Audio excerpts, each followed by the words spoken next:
अब कुबरा खान और गौहर रशीद को जिस क्रिटिक्स का निशाना बनाया जा रहा है उस पर भी बात कर लेते हैं, क्योंकि मुझे मैसेजेस आ रहे थे, वो कह रहे थे कि आप इस डबल स्टैंडर्ड्स के ऊपर भी बात करें आगे। ऑल्दो मैंने इसके ऊपर वीडियोस बनाई थी पहले भी, जब ये सारी चीज़ चली थी वो तो मैंने वेरीफाई किया था कि it's official now and it's going to be official now, और अब तो खैर वो निकाह माशाल्लाह उनका हो गया है। तो क्रिटिक्स ये है चल रहा कि एक वो अपने निकाह की जो सेरेमनी है वो रखते हैं मक्का के अंदर। मक्का में एक मस्जिद है, मस्जिद अल हराम इस तरह करके शायद, और अब सॉरी अगर मैं ये गलत प्रोनाउंस कर रहा हूँ, तो वहाँ पे वो बड़ी सादगी से दिखाया जाता है कि बाकी सेलिब्रिटीज़ भी वहाँ पे मौजूद होती हैं, और वहाँ पे इन्होंने वो सारा फंक्शन भी प्रॉपर रखा, सादगी से लोगों को बुलाया, और हर बंदा बड़ा सादा सा लिबास पहन के, और वो सादा तरीके से, कोई मेकअप नहीं, कोई मतलब उस तरह की इवेंट्स जैसे होते हैं। और वहाँ पे खैर हो भी नहीं सकता था, मस्जिद मतलब इतनी मुकद्दस जगह के ऊपर आप ऐसे कर भी नहीं सकते, लेकिन खैर हमने एक वीडियो बनाई थी, पाकिस्तान में ये हो रहा है मस्जिदों के अंदर, ठीक है, लेकिन खैर वहाँ मक्का में आप ऐसे नहीं कर सकते। तो वो that was a good gesture and that was a good message, sign था, एक लोगों ने बड़ा अप्रिशिएट किया उसको, और मैं भी वैसे हैरान था। मैं ऐसे वीडियो मतलब बनाने ही वाला था जब ये हुआ था, लेकिन खैर आई वेटेड, क्योंकि मुझे पता था कि इसके बाद इन्होंने वापस भी आना है, और जब ये वापस आ जाते हैं तो असल मकसद पता क्या होता है कि आप जब उम्रा करने या हज करने भी आप जाते हैं माशाल्लाह, तो मैटर ज़्यादा ये करता है कि आप करके जब वो अल्लाह के सामने कमिटमेंट्स करके आप आ गए हैं वापस, या आप नमाज भी पढ़ते हैं, नमाज पढ़ लिया आपने, वो तो आपने अदा कर दिया जो आपका हक था या आपका राइट था या आपका एक आपके ऊपर रिस्पॉन्सिबिलिटी थी, लेकिन उसके बाद आपका क्या किरदार है, उसके बाद आपका क्या कैरेक्टर है, उसके बाद आप अपनी आपका वे ऑफ लिविंग क्या है ना लाइफ का, आप जिंदगी कैसे गुजारते हैं। नमाज में तो खामोशी है क्योंकि पाबंदी है, आप बाउंड हैं, रिस्ट्रिक्टेड हैं। नमाज जब हो जाएगी कंप्लीट आपकी, उसके बाद आपके अल्फाज क्या हैं, उसके बाद आपकी डीलिंग्स क्या हैं, उसके बाद आप अमली ज़िंदगी में कैसे ज़िंदगी गुजार रहे हैं। तो खैर उसके बाद ये चीज़ें हुई और वो वापस आए, और अगले ही दिन, 2 दिन के अंदर अगले ही दिन फिर ऐसा फंक्शन देखने को आगे मिल गया जो कि वही वो यशमा गिल टाइप और मथीरा टाइप वो फंक्शन, जिसके अंदर फुल नाच गाना है जी, और डांस कर रहे हैं, और वो पूरा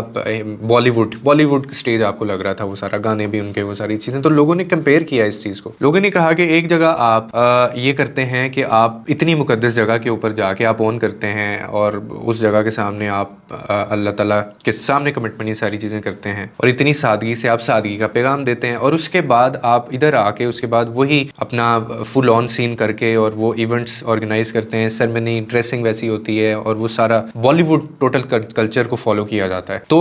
ये उन्होंने कहा कि ये डबल स्टैंडर्ड्स हैं। मतलब अगर आप या तो वो ना करते आप जो आपने किया, या फिर आप इधर आके भी कोई सादगी थोड़ी सी दिखा देते, तो लोग आपको अप्रिशिएट इसके ऊपर भी करते। लोग पहले कर रहे थे जब इन्होंने किया वो निकाह, लेकिन उसके बाद फिर लोगों ने कहा, जब व्हेन दे कंपेयर इट, उन्होंने कहा इनको ये नहीं करना चाहिए था। अब मेरा इसके ऊपर ओपिनियन आप लोगों ने मांगा था, तो मेरा ओपिनियन ये है कि आप लोगों को, एक बंदा शोबिस के अंदर, ये थोड़ी सी चीज़ समझने की आप कोशिश कीजिएगा कि एक बंदा है वो शोबिस के अंदर है, वो ड्रामा मूवी फिल्म इंडस्ट्री के अंदर है, उसका काम ही ये है, ठीक है, और वो हो सकता है कि कभी कभार वो बात ऐसी कर जाए जो कि इस्लाम के बारे में हो, मज़हब के बारे में भी हो, या वो दीन के बारे में हो, लेकिन आपने ये जब आप भूल जाते हैं ना कि वो जो उसका सोर्स है, वो जहाँ उसने परफॉर्म करना है जाके, वो उसका वही है, वो दीन कभी भी प्रमोट नहीं करता। तो आप ऐसे लोगों से एक्सपेक्ट करते ही क्यों हैं जो बंदा मतलब आपको वो चीज़ दे ही नहीं सकता, जिन्होंने अब जैसे कुछ ऐसे, मैं नाम नहीं लूंगा, कुछ ऐसे शोबिस स्टार्स हैं जिनके मुंह से जब भी निकलना है तो वो नेगेटिव बात ही निकलनी है। तो आप all you can do is कि आप उनसे एक्सपेक्ट करना बंद कर दें कि यार ये बंदा तो कभी अच्छी बात कर ही नहीं सकता, करेगा तो डोंट बी सरप्राइज, करेगा तो आप यही समझिए कि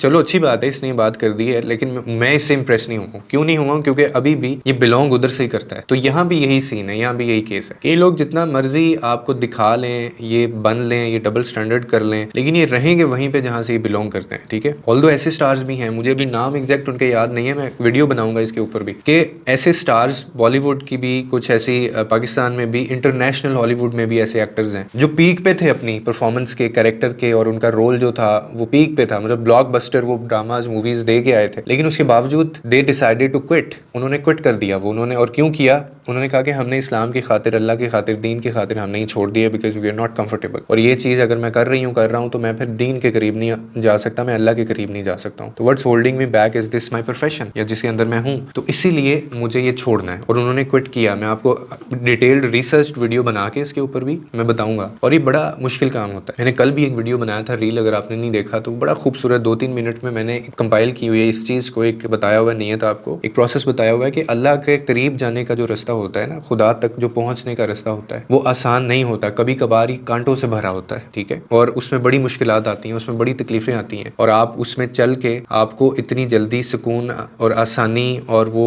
जो आप चाहते हैं वो नहीं मिलता है। आपको रिफॉर्म किया जा रहा होता है, ठीक है। ऑल्दो इसके बाद की जो, इस मुश्किल के बाद जो आसानी है, अल्लाह अल्लाह ने जो वादा किया हुआ है ना हमसे अपने बंदे से कि मुश्किल के बाद आसानी है, ये उन लोगों के लिए है, सिर्फ उन लोगों के लिए है जो सब्र करते हैं, जो ईमान लाते हैं और उनके ईमान का इम्तिहान लिया जाता है और वो उस पर पूरा उतरते हैं, जो अपने वो दावे में सच्चे होते हैं। ये उन लोगों के लिए ये मैसेज है, ये उस बंदे के लिए मैसेज नहीं है जो रोता रहता है, करलाता रहता है और जो कहता है कि वो छोड़ता भी नहीं है कुछ। वो कहता है पर मैं जाता हूँ यार, मैं अल्लाह के करीब हूँ, लेकिन शाम को फिर उसी महफिल में बैठा हुआ है, शाम को फिर उसी काम में लगा हुआ है जो इस्लाम या दीन हमारे जिस चीज़ से हमें रोकता है, और कोई एफर्ट्स नहीं कर रहा, नमाज ही नहीं पढ़ता, कुरान ही नहीं पढ़ता, अल्लाह की बात ही नहीं करता, उस महफिल में ही नहीं जाता जहाँ पे अल्लाह का जिक्र हो, खुद भी अल्लाह का जिक्र नहीं करता। मुश्किल के बाद आसानी ऐसे लोगों के लिए नहीं है, क्योंकि they are not making any effort, वो कोई एफर्ट कर ही नहीं रहे। अल्लाह तो एफर्ट्स को देखता है ना, नियतों को देखता है। तो यहाँ पे जो मैं what I am trying to make you understand कि आप इस चीज़ को समझें कि ये जो आप टीवी के ऊपर देखते हैं, स्क्रीन के ऊपर, ये सिर्फ और सिर्फ दिखाने के लिए होता है, ठीक है। इनका जो रियल लाइफ में भी जो एक्ट होता है ना, इनके रिश्ते वो सारे के सारे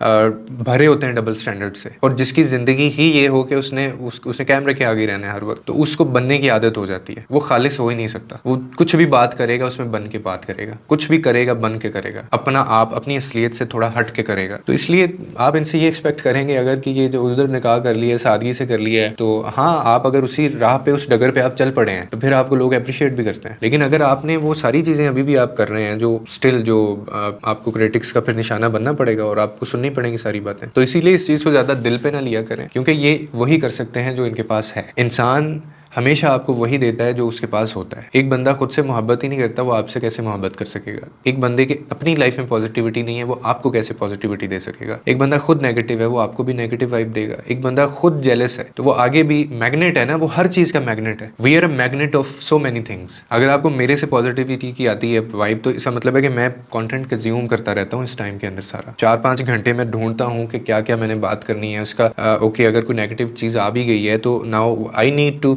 look at the side positivity, इसके अंदर से मैं कैसे लेके आऊँ और मैं फ्लिप साइड आपके सामने शो करूँ उसकी, मतलब नेगेटिविटी में से भी पॉजिटिविटी कैसे निकालनी है हमने। तो ये हम ये कर रहे होते हैं सारी चीज़ें। तो इसीलिए मतलब इन लोगों से इतना इंप्रेस ना हुआ करें आप, क्योंकि they do what they can और वो यही सारी चीज़ें कर सकते हैं। At the end of the day just know that, इस चीज़ को समझ लें बस कि वो महफिल नहीं छोड़ रहे हैं वो वाली, कि जब तक वो महफिल नहीं, जब तक आप वहाँ उठना बैठना नहीं छोड़ेंगे जहाँ पे अल्लाह का जिक्र नहीं होता, जहाँ पे दीन की बात नहीं होती, जहाँ पे पॉजिटिविटी की बात नहीं होती है, तो आप कभी चेंज नहीं हो सकते। आप 1-2 दिन के लिए अगर चले भी जाएंगे कहीं अच्छे मुकद्दस जगह के ऊपर, वापस आपने फिर 1 महीना वहाँ पे ही रहना है, तो उसकी कोई अहमियत नहीं है अल्लाह की नज़र में भी। लोगों के लिए आसानियाँ पैदा करें, रब आपके लिए आसानियाँ पैदा करेगा।